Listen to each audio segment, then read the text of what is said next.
Ada sahabat yang kata Nabi tak pernah kencing berdiri. Ada sahabat kata Nabi pernah kencing berdiri. Kita pegang yang mana? Baik, dalam bab-bab macam ni kita tersalah. Kita kata lah, rupanya aku salah. Tak betul tu. Pemahaman aku salah. Tetapi kesalahan kita itu, dia bukan satu kesalahan yang besar. Sebab apa? Sebab pertama sekali ulama khilaf dalam bab ni. Yang kedua, niat kita nak ikut hadis. Kadang-kadang kita tersalah. Kadang-kadang pilihan kita tu tak tepat.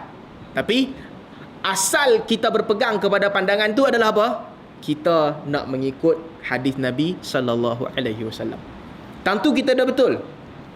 Selepas itu mungkin kita betul, mungkin kita salah. Sebab tu saya selalu cerita dengan sahabat-sahabat kita, bila kita kata kita ikut sunnah, ini benda penting yang kita kena tahu. Nama kata ikut sunnah belum tentu confirm yang semua pandangan kita betul. Tak ada siapa boleh confirm. Kita tak memegang apa-apa tiket khas yang kata amalan hang ni betul.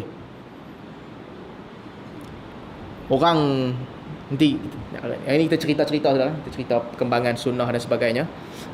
Ada orang kata, contoh tuan-tuan, bab kunut dalam solat subuh sebagai contoh.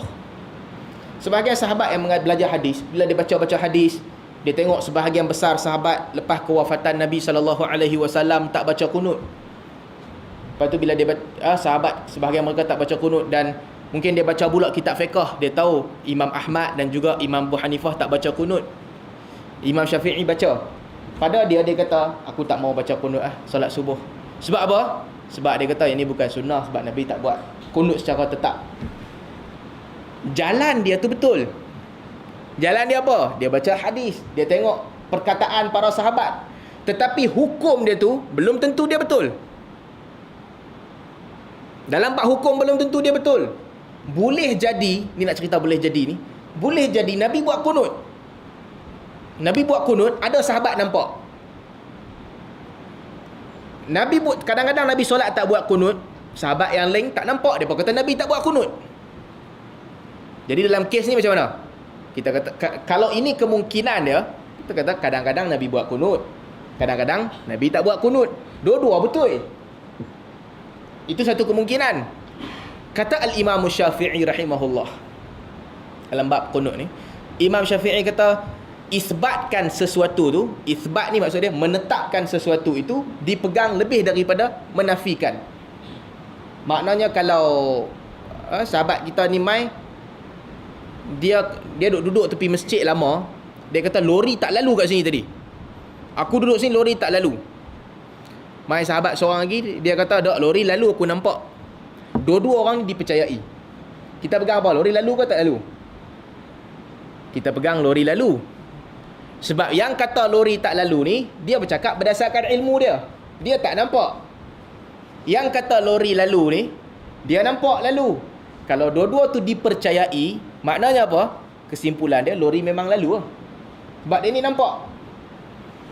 Tuan-tuan, bab fiqh juga sama. Kalau kita buka kitab-kitab hadis, sama. Ada sahabat yang kata Nabi tak pernah kencing berdiri. Ada sahabat kata Nabi pernah kencing berdiri. Kita pegang yang mana? Kita pegang Nabi pernah. Sebab apa? Sebab yang kata tak pernah, Aisyah radhiyallahu anha, dia bercakap berdasarkan ilmu dia. Yang kata Nabi buat benda itu, dia nampak. Sebab itu al-isbat muqaddam 'ala an-nafi. Menetapkan sesuatu didahulukan di atas nafi. Jadi tuan-tuan, balik kepada cerita kunut ni, ikut pandangan Al-Imam Syafi'i rahimahullah, Anas bin Malik, apabila dia isbatkan Nabi baca kunut, Anas bin Malik tahu Imam Syafi'i tahu ada imam ataupun ada mazhab lain, ada sahabat lain yang kata tak ada kunut. Tapi apabila Anas bin Malik kata Nabi buat, dan hadis itu dinilai sahih ataupun makbul di sisi Imam Syafi'i, Imam Syafi'i kata apa? Pada aku kena buat lah. Sebab sahabat yang nafikan kunut, boleh jadi mereka tak buat, boleh jadi mereka tak nampak. Tapi sahabat yang isbatkan kunut, dia isbatkan artinya dia nampak. Ala kulli hal, bila cerita bab fiqh ni, cuma kesimpulan yang saya nak bawa ni, nama kata kita ikut sunnah belum tentu kita betul. Dalam banyak bab belum tentu kita betul. Dan kadang-kadang pandangan kita tak berapa kuat pun. Dalam beberapa bab, pandangan kita bercanggah dengan ramai orang. Banyaklah bab, kalau tuan-tuan yang membaca buku-buku tulisan tokoh-tokoh aliran sunnah kan, kadang-kadang kita jumpa beberapa bab yang bercanggah dengan keempat-empat mazhab. Ada juga. Belum tentu kita betul. Tapi beza antara orang yang kata dia ikut sunnah dengan orang yang kata dia tak ikut sunnah ini, apa dia beza dia? Jalan kita mencari agama melalui hadis. Itu beza dia. Boleh jadi kadang-kadang kita kena, boleh jadi kadang-kadang tak kena, boleh jadi kadang-kadang kita faham merepek.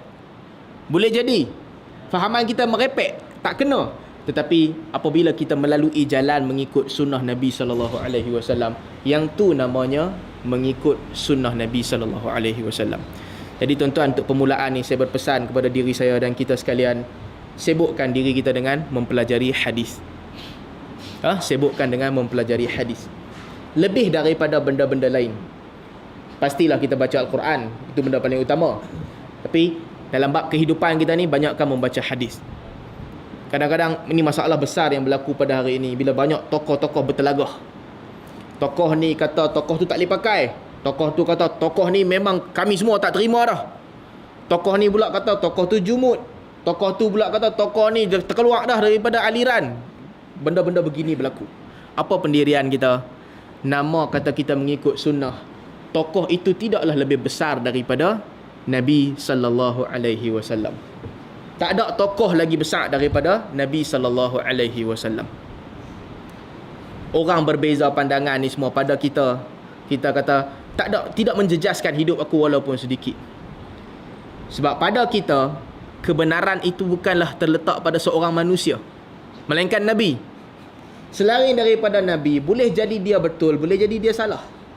Boleh jadi dalam bab ni dia jumud, boleh jadi dalam bab ni dia terbuka, boleh jadi dalam bab ni dia literal, boleh jadi dalam bab ni dia memahami usul.